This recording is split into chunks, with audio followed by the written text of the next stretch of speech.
अस्सलामुअलैकुम। आज हम वेक्टर स्पेस के एक बहुत ही इंपॉर्टेंट टॉपिक को डिस्कस करेंगे, how to check linear dependence and independence of vectors. कुछ इजी एंड इंटरेस्टिंग ट्रिक्स के थ्रू देखेंगे कि अगर different set of vectors given है तो कैसे पता चलता है कि ये वेक्टर्स डिपेंडेंट है या इंडिपेंडेंट। तो सबसे पहले हम डिपेंडेंट और इंडिपेंडेंट वेक्टर्स की डेफिनेशन को रिकॉल करेंगे। डेफिनेशन से पहले मैं आपको ये बता दूं कि ये जो एक्सप्रेशन है इसे लीनियर कॉम्बिनेशन ऑफ वेक्टर्स कहते हैं, जिसमें एक वेक्टर के साथ एक स्केलर को मल्टीप्लाई करते हैं और इस तरह से ऐड अप करके लिखते हैं। डेफिनेशन की तरफ आते हैं। Let V be a vector space over the field F, then the vectors v1, v2 up to so on vn belongs to vector space are said to be linearly independent over field F if there exist scalars a1, a2 up to so on an belongs to field such that the linear combination of these vectors implies all the values of the scalar is 0। इसका मतलब ये है कि अगर हमारे पास n vectors का एक set है और अगर हम फील्ड में से कुछ स्केलर्स लें और फिर इन स्केलर्स के साथ इन वेक्टर्स का लीनियर कॉम्बिनेशन बनाएं और जब इस लीनियर कॉम्बिनेशन को हम इन स्केलर्स के लिए सॉल्व या सिंप्लीफाई करें और सॉल्व करने के बाद अगर तमाम स्केलर्स की वैल्यू 0 आ जाती है, यानी कि इस लीनियर कॉम्बिनेशन को सॉल्व करने के बाद तमाम स्केलर्स की वैल्यू 0 आ जाए, तो इसका मतलब ये होगा कि ये जो सेट ऑफ वेक्टर्स हैं ये लीनियरली इंडिपेंडेंट होंगे। और अगर बाय चांस इन स्केलर्स में से एक भी स्केलर की वैल्यू नॉन ज़ीरो आ गई, यानी 0 ना हुई, तो इसका मतलब ये होगा कि ये जो सेट ऑफ वेक्टर्स हैं ये लीनियरली डिपेंडेंट हो जाएंगे। So here is a remark, if at least one ai is not equal to 0, then vectors v1, v2 up to so on vn are called linearly dependent। यानी इन scalars में से किसी एक scalar की value भी 0 ना हुई तो वेक्टर लीनियरली डिपेंडेंट हो जाएंगे। अब हम इस डेफिनेशन को एग्जाम्पल के थ्रू अच्छे से अंडरस्टैंड करेंगे। किसी भी तरह के वेक्टर्स डिपेंडेंट हैं या इंडिपेंडेंट, ये चेक करने के लिए जो सबसे पहले मेथड जहन में आता है वो यही है कि डेफिनेशन के थ्रू चेक कर लिया जाए। सपोज कर लेते हैं कि ये वेक्टर v1 है, ये वेक्टर v2 है और ये वेक्टर v3 है। अब बाय डेफिनेशन हमने इन वेक्टर्स को स्केलर्स a1, a2, a3 के लीनियर कॉम्बिनेशन में लिखा है।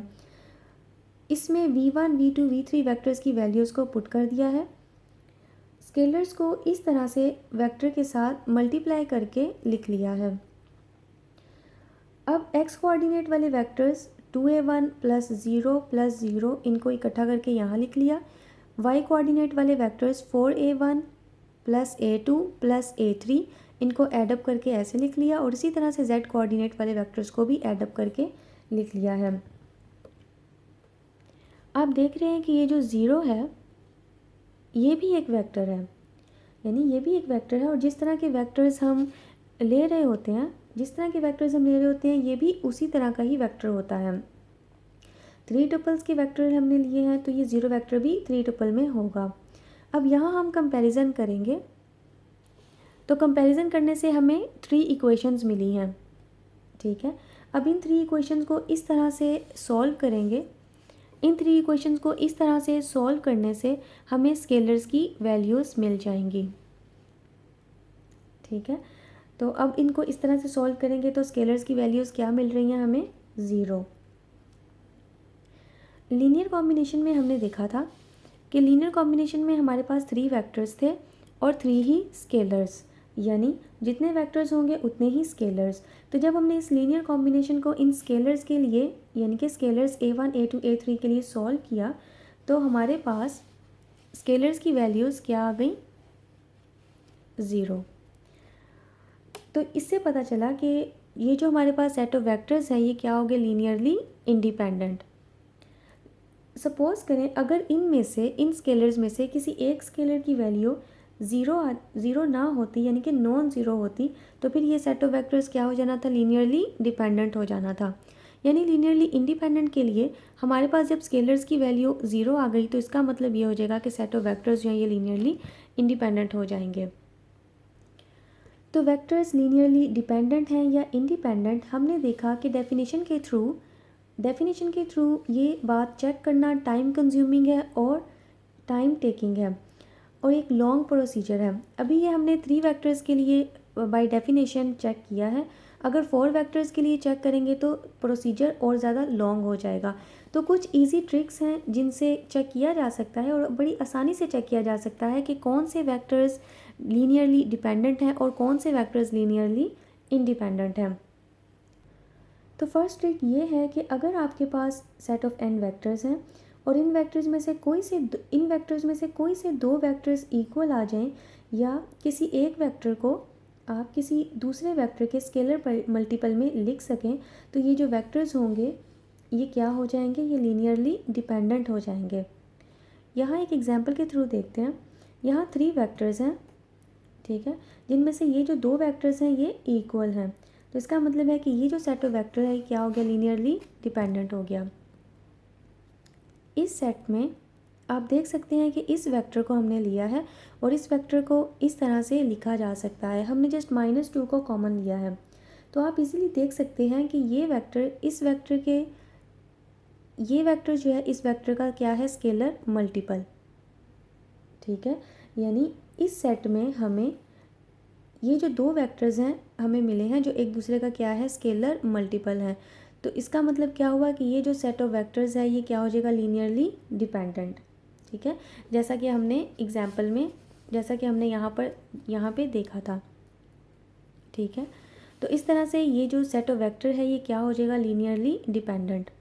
अब आप यहाँ पर देख सकते हैं, यहाँ पे हमने जो सेट लिया है इसमें 2 वेक्टर्स हैं और ये जो वेक्टर्स हैं ये 2 डायमेंशनल स्पेस R2 से लिए गए हैं। क्या इन वेक्टर्स को एक दूसरे के स्केलर मल्टीपल में लिखा जा सकता है? तो ऐसा पॉसिबल नहीं है। इन वेक्टर्स को हम कभी भी किसी भी तरह से एक दूसरे के स्केलर मल्टीपल में नहीं लिख सकते। तो इसका मतलब होगा कि ये वेक्टर्स क्या हो जाएंगे, लीनियरली इंडिपेंडेंट। यानी अगर आपके पास सेट ऑफ वेक्टर्स में कोई से 2 वेक्टर्स आपको मिल जाएं जो एक दूसरे का स्केलर मल्टीपल हो तो वो लीनियरली डिपेंडेंट हो जाता है, और अगर ऐसा पॉसिबल ना हो तो वो लीनियरली इंडिपेंडेंट। अगर आपके पास set of n vectors given है और इनमें से एक वेक्टर ऐसा आपको मिल जाए जिसे आप बाकी वेक्टर्स के लीनियर कॉम्बिनेशन में लिख सकें, तो इसका मतलब हो जाएगा कि ये जो सेट ऑफ वेक्टर्स हैं ये क्या हो जाएंगे, लीनियरली डिपेंडेंट हो जाएंगे। एग्जाम्पल में देखते हैं, यहाँ हमने ट्रिग्नोमेट्रिक फंक्शंस लिए हैं। आप देख सकते हैं कि cos 2x जो है वो इसके इक्वल होता है, ये एक फार्मूला है। cos 2x को हम ऐसे लिख सकते हैं, इस एक्सप्रेशन को आप ऐसे भी लिख सकते हैं। तो यहाँ से आपने देखा कि ये जो cos 2x है इसे हमने ये जो रिमेनिंग वेक्टर्स हैं इनके लीनियर कॉम्बिनेशन में लिख दिया है। यानी कि इस सेट ऑफ वेक्टर में हमें एक वेक्टर ऐसा मिल गया जिसे हम बाकी वेक्टर्स के लीनियर कॉम्बिनेशन में लिख सकते हैं। अगर ऐसा पॉसिबल है तो फिर ये सेट ऑफ वेक्टर क्या हो गया, लीनियरली डिपेंडेंट हो गया। थर्ड ट्रिक चेक करना बहुत ही ईजी है। थर्ड ट्रिक में ये है कि अगर आपके पास सेट ऑफ n वेक्टर्स आ जाते हैं और आप उनका डिटर्मिनेंट फाइंड आउट करते हैं, तो अगर डिटर्मिनेंट की वैल्यू 0 आ जाती है तो इसका मतलब ये होगा कि वो जो वेक्टर्स हैं वो लीनियरली डिपेंडेंट हो जाएंगे। और अगर डिटर्मिनेंट की वैल्यू 0 नहीं आती तो इसका मतलब ये हो जाएगा कि वो जो वेक्टर्स हैं वो लीनियरली इंडिपेंडेंट हो जाएंगे। यहाँ एक बात याद रखें कि डिटर्मिनेंट हम उन मैट्रिक्स का फाइंड आउट कर सकते हैं जो स्क्वायर मैट्रिक्स हों, यानी ऐसे मैट्रिक्स जिनमें रोज एंड कॉलम्स इक्वल हों। ये 2 वेक्टर्स हैं जो हमने 2 डायमेंशनल स्पेस R2 से लिए हैं और आप देख सकते हैं कि ये 2 बाई 2 का मैट्रिक्स ये 2 बाई 2 का स्क्वायर मैट्रिक्स बनाते हैं। तो इसका मतलब ये है कि हम डिटर्मिनेंट को फाइंड आउट कर सकते हैं। तो इन 2 वेक्टर्स को डिटर्मिनेंट में आपने इस तरह से लिखना है, यानी कि फर्स्ट वेक्टर को इस तरह से और सेकंड वेक्टर को इस तरह से लिखना है और डिटर्मिनेंट फाइंड आउट करना है। यहाँ पर जो डिटर्मिनेंट है उसकी वैल्यू 13 आई है, यानी कि 0 नहीं है। तो इसका मतलब ये हुआ कि ये जो वेक्टर्स हैं ये लीनियरली इंडिपेंडेंट हैं। फोर्थ ट्रिक बहुत ही इंटरेस्टिंग है और बहुत ही ईजी है। For n dimensional vectors n+1 vectors always linearly dependent. इसका मतलब ये है कि अगर आपके पास सपोज़ करें कि 2 डायमेंशनल वेक्टर्स हैं, ठीक है, यानी कि इन वेक्टर्स की डायमेंशन क्या है, 2, और अगर सेट में टोटल नंबर ऑफ़ वेक्टर्स की तादाद क्या है यहाँ पर 3, यानी कि इस सेट में टोटल नंबर ऑफ़ वेक्टर्स क्या है 3। तो अगर total number of vectors dimension से ज़्यादा हो जाएं तो वो सेट ऑफ वेक्टर्स क्या हो जाएगा, लीनियरली डिपेंडेंट। तो यहाँ पर ये जो सेट ऑफ वेक्टर है ये लीनियरली डिपेंडेंट है क्योंकि इसमें जो टोटल नंबर ऑफ़ वेक्टर्स हैं 3 है ना, 1 2 3, टोटल नंबर ऑफ़ वेक्टर्स कितने हैं 3 और डायमेंशन क्या है 2। तो total number of vectors dimension से ज़्यादा हो गए तो इसका मतलब ये हो गया कि ये जो सेट ऑफ वेक्टर्स हैं ये लीनियरली डिपेंडेंट हो गए। तो ये चेक करना बहुत ईजी है इस ट्रिक के थ्रू। ट्रिक नंबर 5 भी 5 एंड 6 दोनों चेक करना बहुत ही ईजी है। A set of vectors containing zero vector is linearly dependent, यानी कि अगर आपके पास कोई सेट ऑफ वेक्टर है और उसके अंदर एक ज़ीरो वेक्टर है तो वो वेक्टर्स का सेट क्या हो जाएगा, लीनियरली डिपेंडेंट हो जाएगा। ये भी लीनियरली डिपेंडेंट है। और ट्रिक नंबर 6 में ये है कि suppose v is a non zero vector, यानी कि वी ऐसा वेक्टर है जो नॉन ज़ीरो हो, देन वी बाय इटसेल्फ, तो वी खुद ही is linearly independent, linearly independent होगा। यानी कि अगर कोई भी एक सिंगल वेक्टर है उसका सेट है तो वो लीनियरली इंडिपेंडेंट होगा। 7th ट्रिक जो है ये हम वीडियो के स्टार्ट में ही डिस्कस कर चुके हैं। ये जो लास्ट ट्रिक है हमने स्टार्ट में ही डिस्कस की थी। बाय डेफिनेशन चेक करना है वेक्टर्स डिपेंडेंट हैं या इंडिपेंडेंट। ये समटाइम्स अप्लाई करना इजी होता है और समटाइम्स इसे अप्लाई करना टफ़ हो जाता है, यानी कि डेफिनेशन के थ्रू चेक करना समटाइम तो इजी होता है और समटाइम ये टफ़ हो जाता है।